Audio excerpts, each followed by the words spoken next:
Hi, I'm Michelle Chalfant, psychotherapist, holistic life coach, and human just like you, learning to navigate life's challenges. With over 25 years experience, I teach people how to get healthy using the adult chair model. The adult chair model is where simple psychology meets grounded spirituality, and it teaches us how to become healthy adults.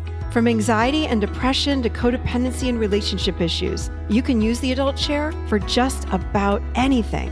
Each week, I share practical tips, tools, and advice from myself and a wide range of experts on how to get unstuck, how to live authentically, and how to truly love yourself, all while sitting in your adult chair. Welcome to the Adult Chair Podcast. So welcome to the Adult Chair Podcast, Ilene. It's so nice to have you with us today. Well, thanks for having me on the show. I'm looking forward to seeing where our conversation goes today. Me too. A fellow New Yorker. We were just talking, but we left because it was too cold. Well, we New Yorkers, no matter where we go, we sort of speak the same language, which right. Yeah. So I like to ask people, so your specialty is trauma healing. How do you define trauma? It's such a good starting point for us. So people often think about trauma as an event, but it's really the energy that gets locked in the body around real or perceived threat. So, and that explains why 10 people can have the same experience and have 10 different outcomes. So there's a couple of factors that go into whether an event will be traumatic for you. It's how safe you felt going into the event and how resilient you were going into the event, and how soon after the potentially threatening event you were able to have safe people around you and restore your sense of safety. I like that. I like how you define that. That's great. And I like to point out when we talk about trauma, so many people think of a trauma like, oh, it was a car accident or my house burned down, or no, it can be something that's much smaller. And sometimes people, again, I after seeing clients for 25 years, how many people have walked in my office and I'm like, that sounds like it might've been traumatic for you. They're like, really? So talk about totally. I get this a lot. I don't have any trauma. And I'm like, okay, well, let's see where this goes. Right. But people, I think this is an important point. Like you're talking about little things, but trauma could be a series of lots of little things that don't seem like they'd be traumatic on their own, like a parent yelling at you. But if a parent yells at you over and over and over and over, that becomes that can often lead to things like what we call, and I hate to use these terms, but I'm going to anyway, just for context, complex PTSD. And so, or complex trauma, and what that really is, and it often starts when a child is young, and it could just be a series of things that have happened along the way. Not growing up in a safe house, growing up with an abusive parent, growing up with an alcoholic parent, being neglected, all of that will lead to somebody not feeling safe. So if we look at trauma from the perspective of there's real or perceived threat to the body, think about a child who is in a home that doesn't feel safe or comfortable. They're going to wind up feeling that lack of safety. And so I think this is an important piece to talk about. You're obviously familiar with the ACE studies, but for your audience, that's something called the Adverse Childhood Experience Studies. And I think they polled over 20,000 people, and they asked a series of questions about childhood, about abuse, about neglect, those sort of things, any adverse childhood experience. And the higher a person scored on adverse childhood experiences, the more physical and mental health issues they had as an adult. So that should tell us something about a child not being safe. What happens and they move into adulthood. And as you and I know, there's so many things that we don't even realize that the way we're living could be the residuals of those childhood experiences. Mm-hmm. Yeah. I love that study. I'm wondering if we can link even the website, and I'll put that in my show notes with the ACE, because anybody can take that ACE, Yes. Yeah. the ACE test. I'll put that in the show notes. I'm just going to make a note. Um, I love when you talked about like the residual effects of, again, and the thing when you say that a kid is safe growing up in that house, we're not talking about even physically feeling safe, but, and I think as a kid growing up, we don't know, oh, wait, I'm emotionally not safe, you Correct. I know? think that's such an important point to raise. Yeah, like I just did a podcast recently on gaslighting. I got a lot of comments from people talking about like, wow, this was my mom, or this was my dad, or this was my parent. This is how I was raised in my household. Like, that's traumatic. That's trauma, Yeah, you and know? what it does is it leaves you feeling really confused when you go out in the real world. And I Yeah. think a big thing that happens is that it really impacts how you attach as an adult. And Yeah. I want to share a little bit about this, if that's okay. Please. Yeah.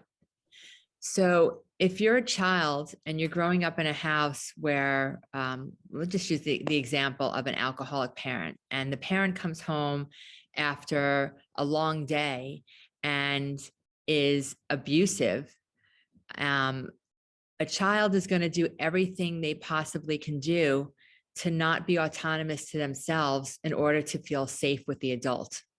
And so that alone will impact how you behave relationally as an adult. Or maybe as a child, you obviously you had an abusive parent and you didn't have any way to defend yourself. So fight or flight didn't work, right? Our survival mechanisms of fight or flight didn't work. So you'd have to maybe go into a freeze or a dissociation. And then what happens is, as an adult, anytime you get into conflict, you may just go into that shutdown mode. Yeah. These are things we don't even realize in our adult behavior that are you know are challenges during childhood, how they're impacting how we behave today. And one of the things I did in when I wrote my book, I developed a series of surveys for the reader to take. And the first one I set up was a survey that you can take to not I don't I'd like to I don't want to phrase it this way, that not to see how traumatized you are, but how your past traumatic experiences are impacting your life today. And I get a lot of feedback from this, that people are always surprised. They're like, wow, I didn't realize, I didn't put it all together. Yeah, I'm sure. Yeah. This was my experience being a therapist for all these years. Like, people don't know. I did not know. I Mhm. myself had a childhood. I did not know how much trauma was there. I had an emotionally abusive uncle that was Mhm. my dad's identical twin brother. Oh, no way. Yeah. And so, he would come over all the time. And my dad and my mom were very loving, very kind people, but my dad didn't have any boundaries around his twin brother. And he wanted to include him in everything, like Sunday dinners. Let's go snow skiing this weekend. Uncle Don's coming, okay. So I learned how to, I had a armor in front of me, my energy armor. I definitely checked out a lot, like all of these things, because like you said, as we're growing up in these households, we only have our parents. You can't leave. Like, we need these people to keep us alive, to put food on the table, to give us shelter. So we can't just leave when we're 6 years old. We come up with strategies, but we're not cognitively aware enough to know like what we're doing when we're growing up. We're just trying to survive and stay safe in that house. My dad was not abusive. My mom was not abusive. The uncle was abusive toward my mom. He felt very unsafe every day coming over. And sometimes it was every day. Like, he just pop in. My nervous system would startle. And I didn't even know. I remember it had to be about, I remember standing in my kitchen one day. I was opening up the fridge, and it hit me like, I don't know, 12 years ago or so. And I was like, oh, I think I have PTSD from my Well, childhood. That's when it dawned on me, because I didn't even know. yeah, wow. That's Didn't even know. I'm like, I startle very easily. What's that about? And, trauma came on the scene. Everyone started talking about trauma, what, like Right, the 15? buzzword, the buzzword. Yeah, But it became okay. this huge, like everyone is a narcissist, everyone has trauma. It's like that the buzzword like 15 years ago, everything started coming online. I was like, oh my God, I think I have PTSD. I started looking into it. Sure enough, I did. Never thought to myself, I knew he was a bad guy and all this, but I never thought oh my gosh, look at what's going on with me because of it. And then of course I did my attachment trainings and oh wow, did I learn a lot about Yeah. my attachment now is based on what happened with him because my dad never set a boundary with him because he was an identical twin. All that's a whole Right, other all that story. stuff. Yeah. Yeah, that's a whole, and we're Italian and we all got to be together all the time. It's like, no, no, no. So, yeah, but so never dreamed, never hit me, never yelled, it was just interesting. So you talked about, the residual effects of things like this. Talk about that. Like, what are some residual effects of a child that, again, has this overt trauma growing up or covert trauma? What happens? What can we look for as adults? What might be, again, I was a therapist. I didn't even know. So someone that's listening to this now, what would be some signs they might go, oh my gosh, I guess I might have trauma too. I think one of the most obvious things that happens is how we enter into adult relationships. Mm-hmm. And so if you've had, let's go back to the alcoholic family, the child. So maybe this child, there was a lot of threat that that the child was going to be abandoned, right? If they didn't behave a certain way. So a lot of times that'll lead to an adult with what we call anxious attachments, right? You're always worried that you're going to be abandoned, right? So you wind up stepping out of your autonomy in order to be in relationship, maybe with your partner or friends. So you're always finding yourself saying yes when you mean no because you don't want to lose the relationship. So that's just one small example. I think that if you really feel like you're not present in your life, that can be a sign. Maybe you feel like you're constantly underreacting to situations. You don't feel like you can regulate your emotions. Something I would just say this to your audience: something doesn't feel right, and maybe you can't even pinpoint it. That to me is often a sign. Maybe you feel restless. Maybe you just can't find a comfortable place in the world for yourself. Yeah. But I think the big piece what we really see when there's trauma, childhood trauma, is that relationships are much harder as you enter into adulthood. Maybe you don't feel connected the way you'd like to be. Maybe intimacy is a problem. I mean, and the list goes on and on and on.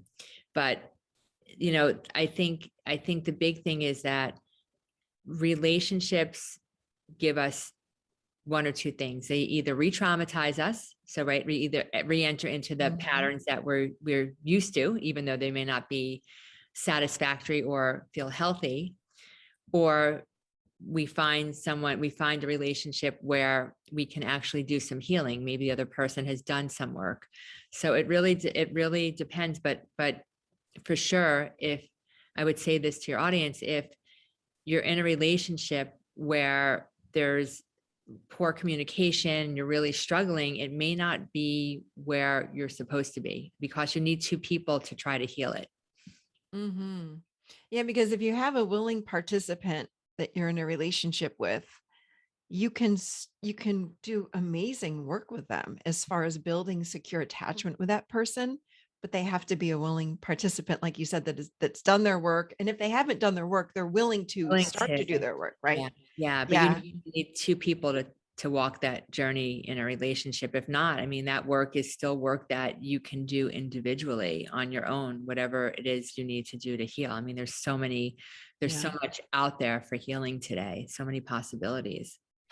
And I love that. I love giving people hope, of course. That's one of the things I love to do most. And so if someone's listening to this and they're going, oh my gosh, that's me. Like I love what you just said, all the signs of trauma. I love what you said. The the relationships, though, that's so key. Like, how am I showing it? But lack of presence, regulating emotions, don't do that well. Restlessness, I think like feeling like something's wrong with me and I'm not quite sure what that is. I Why don't do feel I like I feel fit. different? I don't fit Yeah. in. I can't. That's all of those pieces. And I think a big one is always how we're actually attaching in the world, right? Are Yeah. we anxious all the time? Do we have like, I guess, an aloof attachment where or we're avoidant? So, you know, on either extremes, there's usually something unhealed if Yeah. our can attach in healthy ways. And I always recommend that people check themselves with other people, whether it be a therapist or a coach or a friend. Like if people say to you repeatedly, like, wow, you know, you're kind of detached from your husband, wife, partner, whomever you're with, listen. Because, you know, like when we're stuck in our anxious attachment, our avoidant, our whatever kind of attachment that you're in, if it's not secure, listen and pay attention. Don't brush it off because that's an indicator. That's a clue with what's going on within you as far as your attachment goes.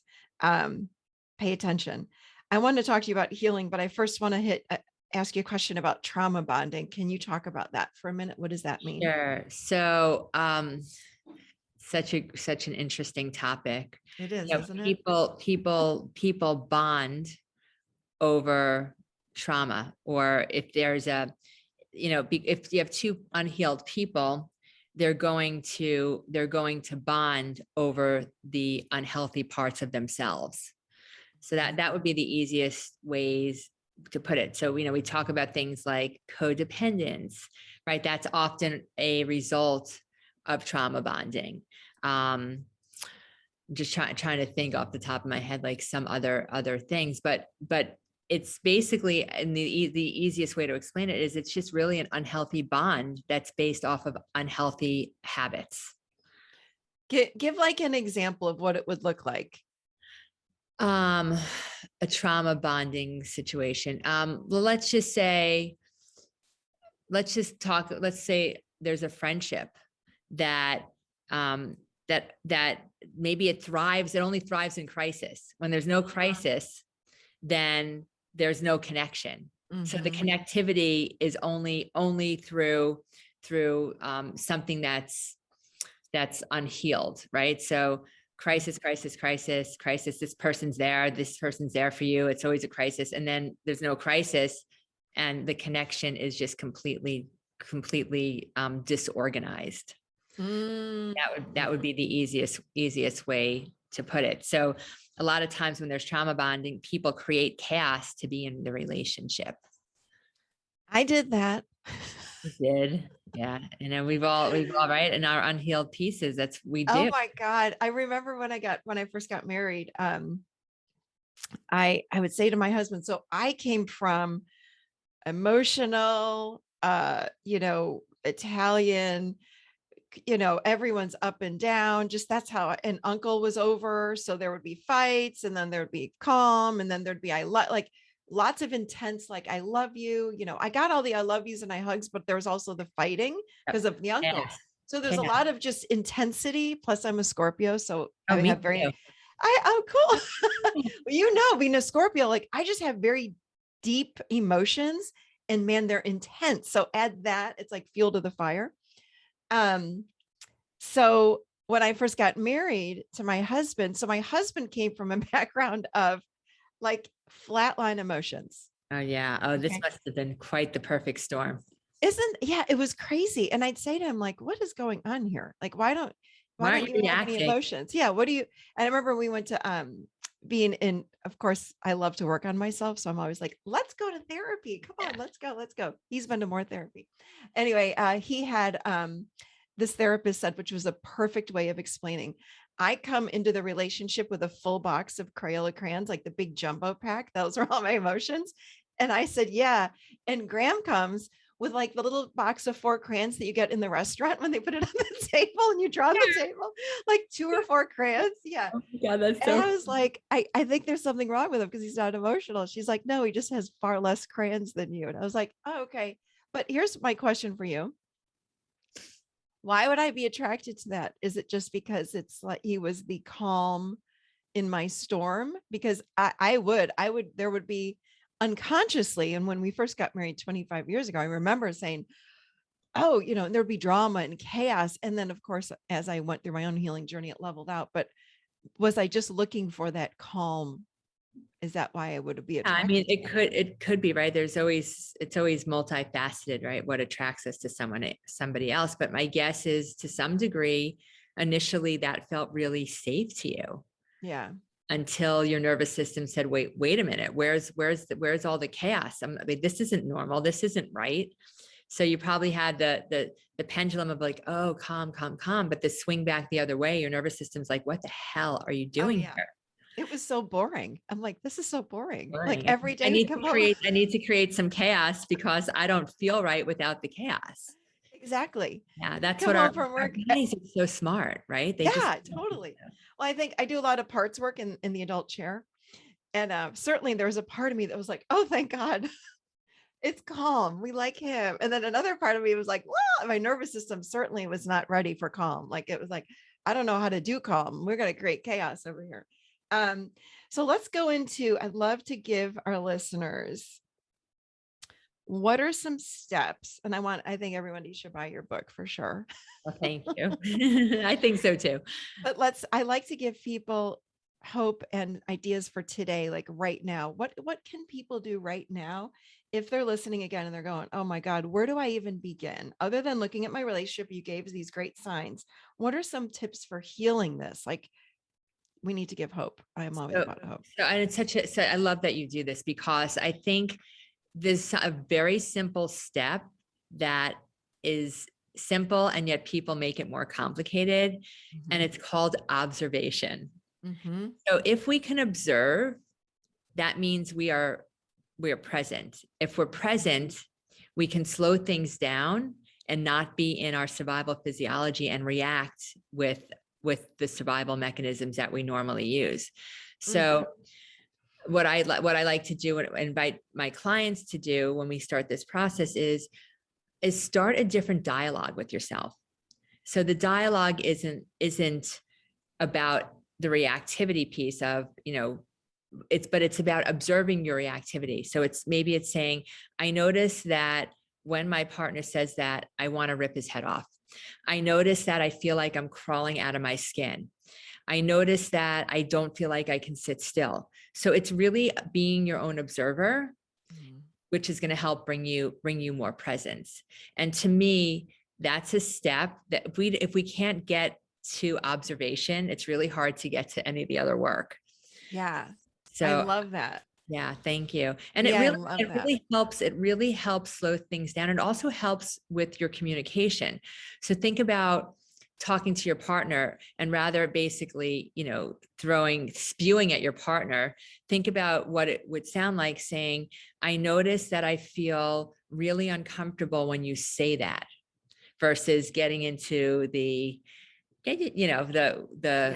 whatever however you communicate, which is often negativity and puts the other person in a defensive posture.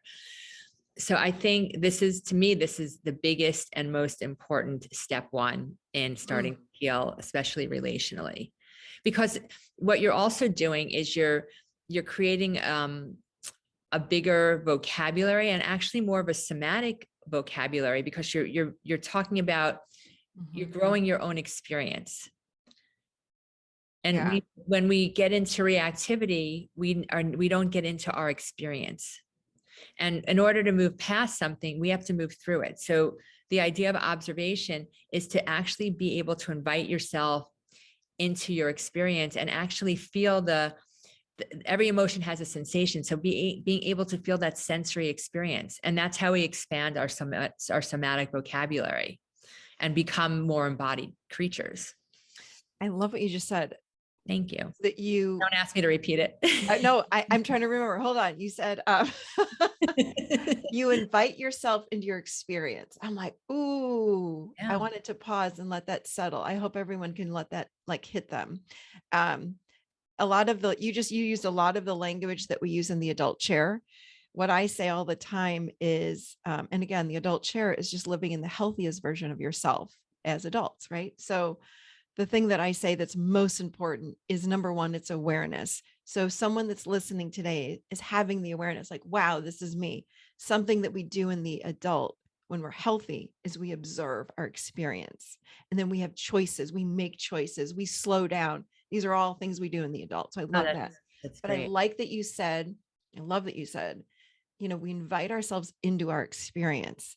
Because if I'm triggered, if I'm reactive in some way, I'm out here. I'm not, people that are not on YouTube aren't seeing my hands, but my hands are like around here, like I'm up high. I'm outside of myself.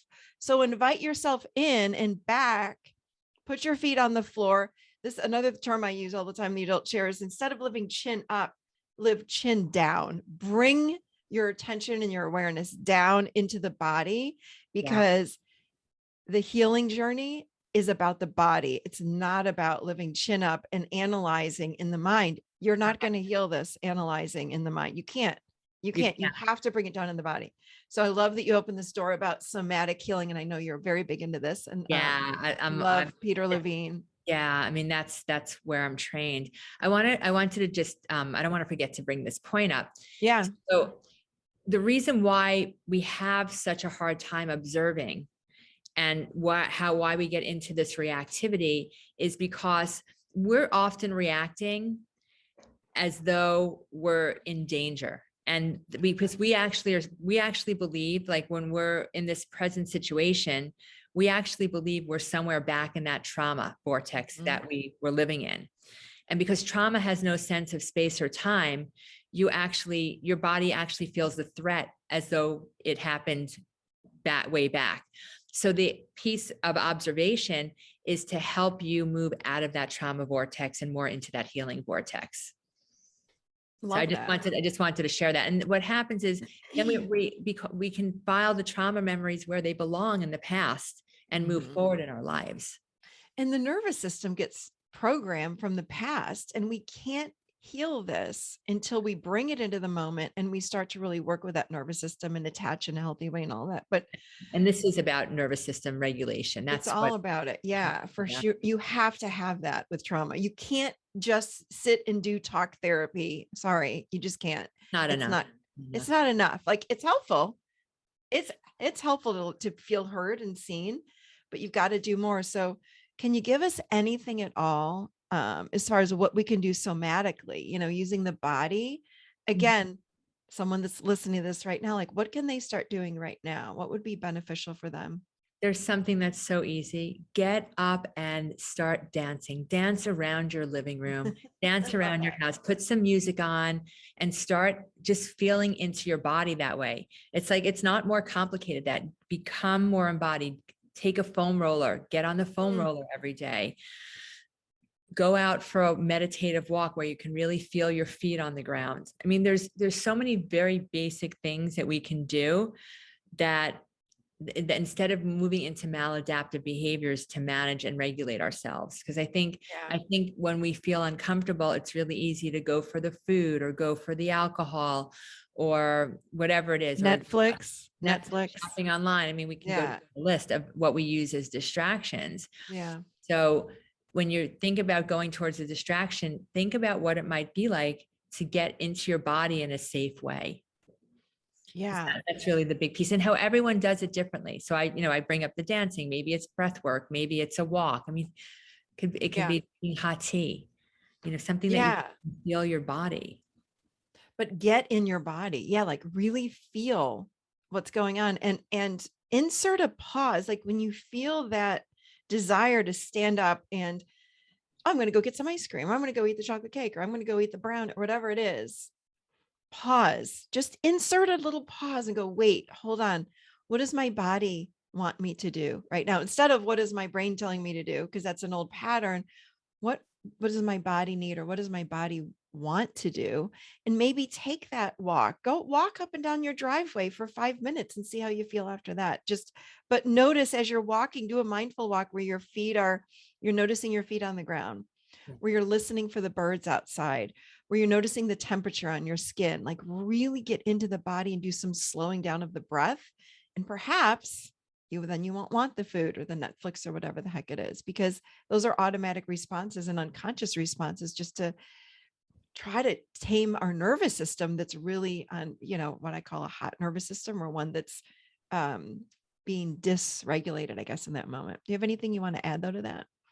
Well, I think, one of the things, and what you're basically saying is one of the things I do with my clients is we build a sensory toolbox, Yes. because, everyone grounds in different senses. So I might have a client who really grounds in touch. So maybe what we'll do is we'll have 10 different things texturally that they'll use. Maybe somebody grounds in sound, so it's music or nature or whatever it is.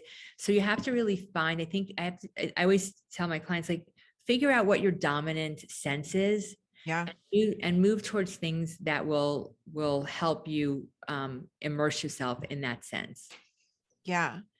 I know I used to teach my clients, and I say that because I don't see clients anymore, but when I worked with clients, I would have them even rocking very gently, like they were really activated. Let's say in our session talking about something, I'd say, let's rock like left to right, front to back. What feels comfortable for you? I don't know what they need, and they only know what their bodies need. So I like that you said that.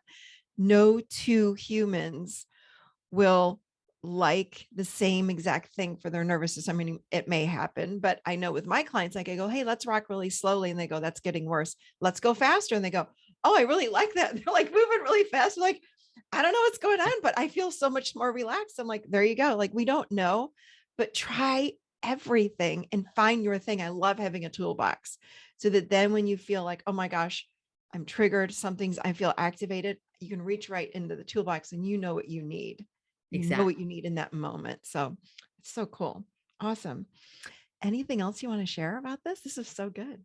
Not really. I mean, I think that just my book, Moving Beyond Trauma, really helps people understand what doesn't feel understandable. So, Yeah. just What, a good tool. what, when you're, and I know there's not a one set answer for each, yeah, each human is so different. And it depends on how much we practice and all that. But if someone's listening to this and they're going, oh my gosh, this is me, I've got trauma, my nervous system is dysregulated, I have attachment, like when it comes to their healing journey, it's hard to say like, this is going to take 6 months or a year or 20 years. Like, what do you find with your clients? You work with a lot of clients specifically on this. What do you find? Like, how soon can people find relief? How about I say it like that? So I'm going to start with what I always tell my clients. You didn't get here overnight. So don't expect it to get fixed overnight. And that each piece that you do, it depends on how far you want to take it. And each piece you do lays another layer for bigger healing and for everlasting healing. So you have to look at each piece as part of something really bigger. So it's hard to really say, but the idea that the way I see it is that we have to create what I call a healing lifestyle. And if you create a healing lifestyle, you're going to look back in 5 years from now, and all the things that were issues for you back then will organically just melt away. And that's why the somatic work is so powerful, because it's not, I'm going to change my thinking and I'm going to change my behavior. But really what we're doing is I'm going to change my nervous system, and my thoughts and my actions are going to shift. So it's really a very bottom up organic approach. Yeah. And so, every little bit helps, and every little bit moves the dial on the nervous system. Yeah, it's a ripple effect for sure, because it starts affecting your attachment. So your relationships will start changing, your ability to relax and stay present starts to change. Like it's like this domino in a positive way, a domino effect, And right? I just things that I say to my clients, like, things, you'll come in here one day and you'll be like, oh, I'm no longer doing that. This feels different. And you won't have to, you just by acting with intention, things will start to shift. Yeah, I agree. This was so good. Thank Thank you. you. Yeah, So thanks for how having me. might people find you? Tell us about what you have to offer, where would they find you, et cetera, et cetera. So you can find me at my website, which is ilenesmith.com. Ilene is Ilene, Smith, SMITH.com, or on Instagram, Ilene Smith Healing. And so I offer one-on-one sessions, and I'm working on some workshops right now. So, Awesome. and a new book. So, Yay. Well, yeah, thank you. You're thank you. putting great work into the world. So thank you for all that you're doing. We Well, need thank you. you. Thank you. And thank you for having me. Yeah, of course.